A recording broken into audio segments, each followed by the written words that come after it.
Hey guys, Rev Tommy Two-Tone, headed to Panama City, Florida to the beach.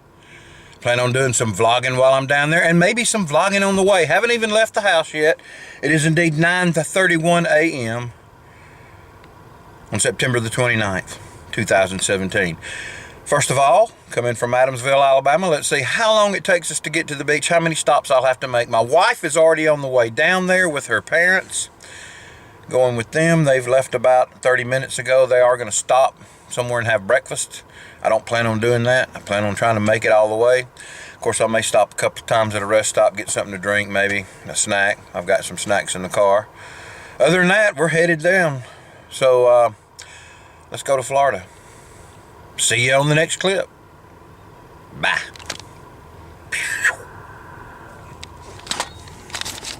Hey guys, Rev Tommy Two-Tone again. Well, it's only been like a split second since you saw me last, but since I actually started driving, it's been 3.5 hours. I'm down in a small town called Elba, Alabama. A town known for flooding.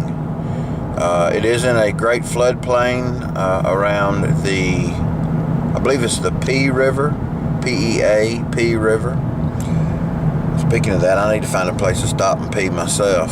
Well, I don't want to pee myself, but I do need to pee. But in Elba, I'll just go ahead and show you. This is where one of the first areas where we start seeing cypress trees with Spanish moss. We should see some of that very shortly as we drive through the town. And you'll notice how low things sit in this town. It's very interesting. Actually, we're not over as we get over the dikes and the levees, then we will get into the short part of Elba. So here we go, Elba, Alabama. And there's another. You can't get away from those folks, can you? Have to stop here to give them room to turn. This is a four-way stop, so I did stop. Now I'm going because I was there before that white truck. Okay, here we go. Coming up over this little hill ahead of me is right where you get it, and you can see going left over there and right. This is a levee. We're going to go right up and over it.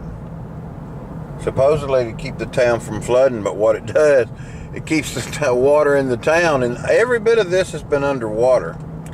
As a matter of fact, a lot of these places you go in them, and there's a great business around the corner here, a little antique store my wife and I like to go in when she's with me, but she's with her parents, and they're somewhere probably about an hour behind me. But it's very interesting because they have the high water marks, and a lot of them are just a foot from the top of the ceiling of the buildings. But yeah, this is Elba, Alabama. Elba has one red light, and it's red now, one traffic light, one Burger King, and that's it. Come on through, and well, we'll come down to the town center. It's a very small town, but like I said, it is very much known for strictly its flooding. I don't think they've had one in a couple of decades now, maybe 15 years, but when they do, oh my goodness, it's terrible. This whole area, that looks like they've had some storm damage for some reason around here. I don't know.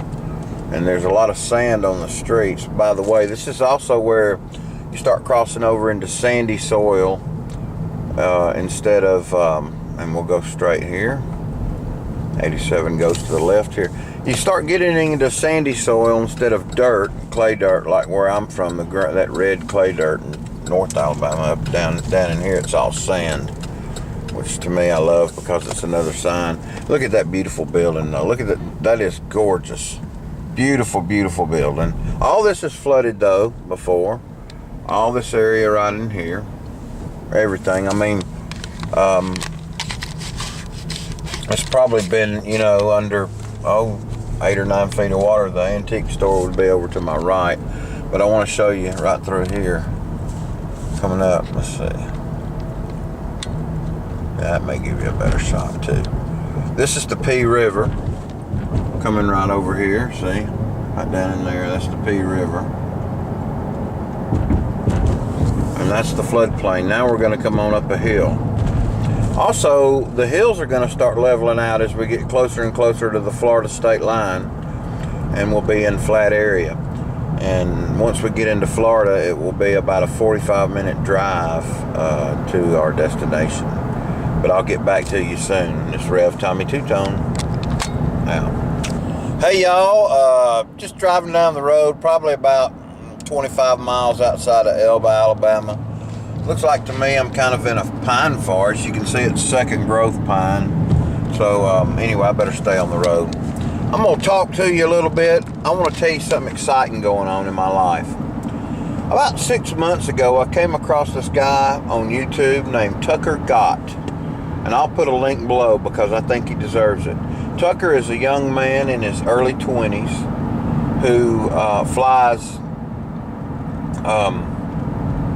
powered paragliders. If you don't know what that is, basically it's a nylon wing, much like a parachute. And he prefers, instead of the tricycle or trike or quad launch, he uses foot launch. So he wears a motor on his back, and he runs and takes off and then sits in his little seat and flies around.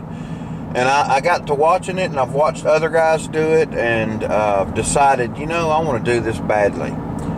So somebody told me in my family, said, hey Tom, you have a first cousin that does that. And I said, really? Are you kidding me? They're like, yeah. So I got in contact with him, and he is a first. Oh, look at the cotton fields. So when I contacted him, I hadn't talked to him in a few years, but I did contact him. He lives close by. And I said, hey man, do you power paraglide? And he's like, no, that's extremely dangerous. I wouldn't do that. Now here's a dude that flies 100-year-old airplanes, but he won't do this. Okay, but he said, no, I powered parachute. So okay, he thinks that powered paragliding is a little dangerous because it is, you know, as you know, you can do a lot more stunts and things. And plus, he's, oh gosh, I guess he's probably he's probably 70 years old, or 68 or 9. And if you're 70 years old, he's 70, yeah, at least. And if you're 70 years old, you can't run and take off like that as well, and it can be very dangerous. And so he has the trike where he sits in it, and the motor's on the back of it. He kicks it in, and he uses his feet to guide it, because his is called powered parachuting. And the wing is way bigger. And so, you know, you can fly low and slow and all. You just can't do all the stunts. Well, I'm 58 years old. Trust me, I don't want to do sats and spirals and all that crazy stuff. Just flying around and enjoying flying. And what he don't know, and what I haven't told anybody on YouTube, but a lot of people in my family know, all my life I've had a dream of flying. Not a dream of, hey, I want to be a pilot. I mean, a dream while I'm asleep recurring, where I fly. And what's interesting about it is when I want to go higher, or when I want to get off the ground, I push myself off the ground and push my arms down. And when I want to get, there's a nice farm of some type they're getting ready to sow, some kind of winter crop probably. And when I get ready to land, I push my arms straight down, kind of like you would flare a chute. And so, you know, I think I took it as a sign, because I've always had that dream. I still have it. And I think, oh my gosh, and look, there's not a soul on the road. Look in the mirror, I don't know if you can see. There's not a soul anywhere around. I'm just driving by myself, enjoying this great ride to Florida, to the coast. But anyway, I'm going to fly, because my cousin told me that he would teach me. Meaning, he said, you know, he would teach me. He'll use his equipment. And then once I learn to fly, I'm going to buy some equipment. And Rev Tommy Two-Tone will start doing aerial videos while I'm in the air, not just from the drone. As a matter of fact, I have a bucket list, y'all, and let me tell you how short it got. In order to make it possible for me to be able to fly, in order to make it possible for me to be able to do this, it's the only thing on my bucket list. And let me tell you why. Let me tell you what's going on with me. I have a serious heart condition where I could suffer what's known as instant cardiac death, basically, instant VFib. And I have a defibrillator that's supposed to help me with that if it happens. It hasn't happened yet since my heart attack, which, by the way, was almost 9 years ago. This October 21st will be 9 years. And then in that time, I've also had renal cell carcinoma, or kidney cancer, which is completely gone now, and I'm cancer-free. But it just let me know that you don't know how much longer you have, Tom. The doctor told me, 5 years is a good mortality rate for the type of heart disease I have. Well, I've lived almost 9. And I think, that I need to fly. Somehow, I don't know if I can come up with the money, but I'm going to try. I don't know what I have to do it. It's going to cost me probably about $8,000 to $10,000. But that's worth it for a hobby. If that's going to be the only hobby I have, I'll probably sell both my drones, all my fishing equipment. That's still not going to get me anywhere close to it, but it's going to help. Yeah, probably going to get rid of all that stuff. But once I do get in the sky, can you imagine the quality of the content of the videos I'm going to be able to put out flying around beautiful Alabama and surrounding states with a powered parachute? That will be so awesome. Anyway, I'm going to talk to you in a little bit. When we get to Florida, when we get to the beach, we'll look around a little bit in this vlog and start another one somewhere along the way. I am going to be using the Osmo. Oh, that beautiful cotton. Oh my gosh. It's ripe. They're picking it. I saw some cotton bales rolled up out into the field. Maybe we'll see that in a minute. That is just, Alabama at one time was known as the cotton state, king of the cotton states. Cotton's king of the fabric. And let me just tell you, we don't quite grow as much, but still back there was cotton as far as you could see. It's just gorgeous. I love coming down through here this time of year. It is September the 29th, 12:59, which is, okay, you might as well say 1 p.m. I left the house at 9:30, so that's 3.5 hours. I've probably got about another hour and a half before I'll be at the beach. So I'll talk to you in a little bit.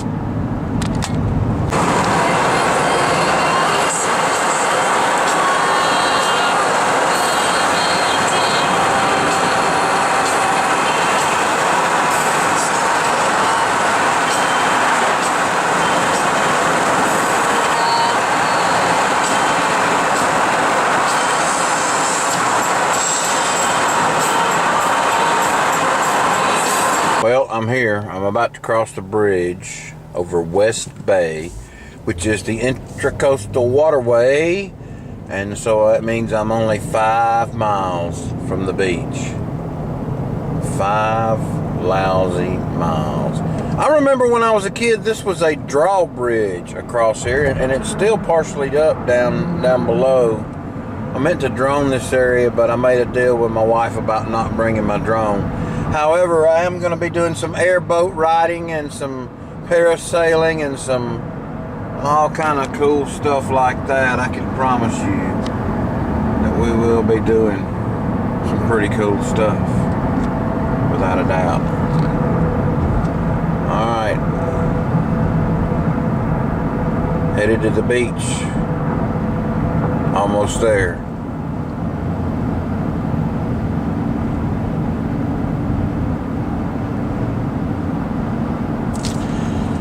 '55, arrive alive. Woo-hoo. West Bay, Alabama. Florida. Well, Florida. This part of Florida is LA, which is lower Alabama, really and truly. But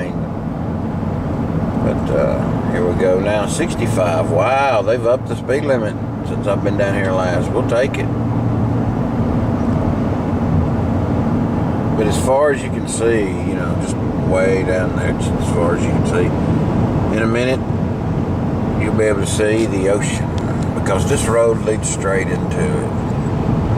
I've always loved this view when I was a child, headed toward the beach, thinking, oh my gosh, we're almost there. And indeed, we were almost there. Of course, when you're a child, that last 5 miles seems like 500 miles, especially if you love the beach as much as I do. Look, palm trees. palm trees. We don't have palm trees at home. Well, there are a few that people have planted. And what they say is there's like a 25% chance that they'll live. Eventually the winter will get them because we will have cold enough weather to kill the palm trees. In northern Alabama. But the temperature is 91 degrees. September the 29th. It is 2:30 in the afternoon. I'm going to slow my butt down because there's a cop. Bye. Well, it wasn't a cop. It was a cop car or a cop SUV, and it was empty. But it still made me slow down. Now I've sped back up to 70. Let me get the daggum cruise control on 65. I don't want to speed. I don't want a ticket down in Florida. Anyway, still more palm trees. Palm trees. Should I do that every time I see a palm tree? Palm tree. I don't know. That's just pine trees. And then that scrub, that palmetto scrub or whatever it's called. I don't remember what it is. There's all kind of different stuff that grows up. There's hyacinth. Nothing's blooming this time of year though, September. There's more palm trees. Okay, here we go. Now another speed limit had to have dropped even though I didn't see a sign. Bay Parkway. Where does that go? Who the heck knows? Who in the heck knows? Oh, we're getting close to the beach. In a minute it says the speed limit drops, and it does. They give you a warning, so I guess they give you time to hit the brakes and drop it to 45 miles per hour, which we have done. And now we'll just drive on down because we're coming on this red light. This is the Back Beach Road. No lie, that's what the road's called. Well, okay. See, Front Beach Road is 98, and Back Beach Road is 98, and Front Beach Road is alternate 98. So I love this area right through here because it hasn't changed much since I was a kid. I mean, that building right there's been there since I was a kid. Sunjammers. It hadn't always been Sunjammers or whatever it is. There's always something for sale or rent and anywhere around Panama City because businesses come and go. Some of them make it through the summer, make a bunch of money, and they leave. Okay, now here we are. Check it out. I can see the ocean from here. Well, you can't see it on the other side. There, see that motel right up there? That one that's very, very, very, very large. It's on the ocean. It's on the beach. So we're just, we're less than a mile from the beach. But we got a big giant school bus in front of us because I forgot school was in. We're not down here in the summer. See, I grew up coming down here in the summertime. Summertime, and the living was easy. Catfish are jumping. I done forgot the rest of the words. I done forgot. Talking like a Bama boy. Oh, there's a big tall one. That may be where we're staying, actually. I don't know. Let's see. No, that's not the Texaco, you dumb butt. There. I'm not far from where I'm staying. It's called Calypso Towers and Resort. And we're on the 16th floor, which it should provide for some good video. This light must hold forever because I've been sitting here quite a while. And we have not moved. Not one iota.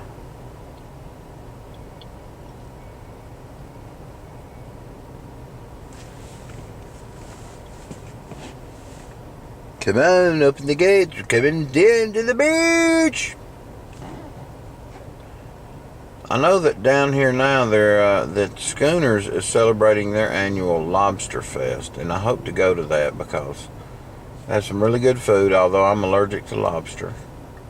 They have really, really good food, and they have bands, live bands, and they have a sand sculpting contest, and you really get to see some great sculpting abilities.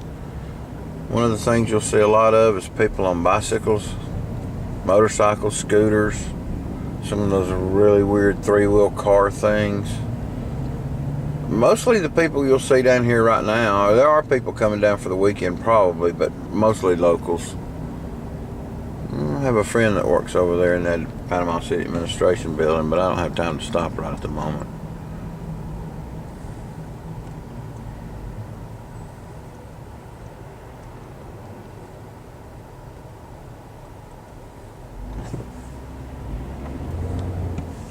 Thank you, school bus. Turn. There, my friends ahead of us. Wait a minute, that ain't the ocean. That's a green roof. Okay. So used to, you could see the ocean from here. And this place is called the Y. We're about to take I'm sure it's going to tell me to take a left at the Y. I think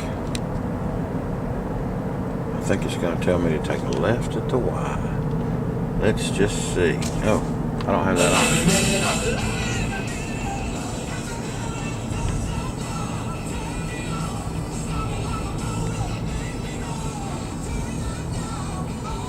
There's the beach comber. Let's see, that could be it right there, no doubt. And I need to get into the car. I'm gonna have to pull over somewhere.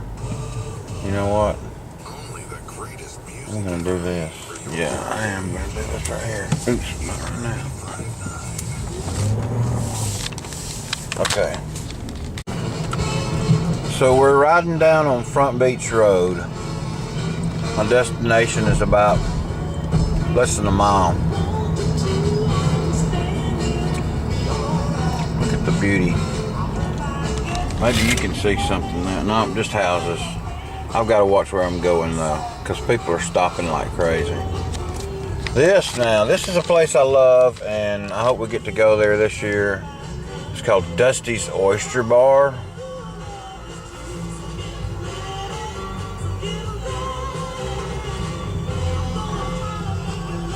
Up there, Dusty's Oyster Bar. Yeah, it looks like a nice place. I'd love to eat there. Yes, indeed. Been there a bunch. Okay. And look at the palm trees. Palm trees! Palm trees. Ooh, the ocean's lovely looking today, and you might get glimpses of it as I drive by. It is gorgeous. Abso-gorgeous.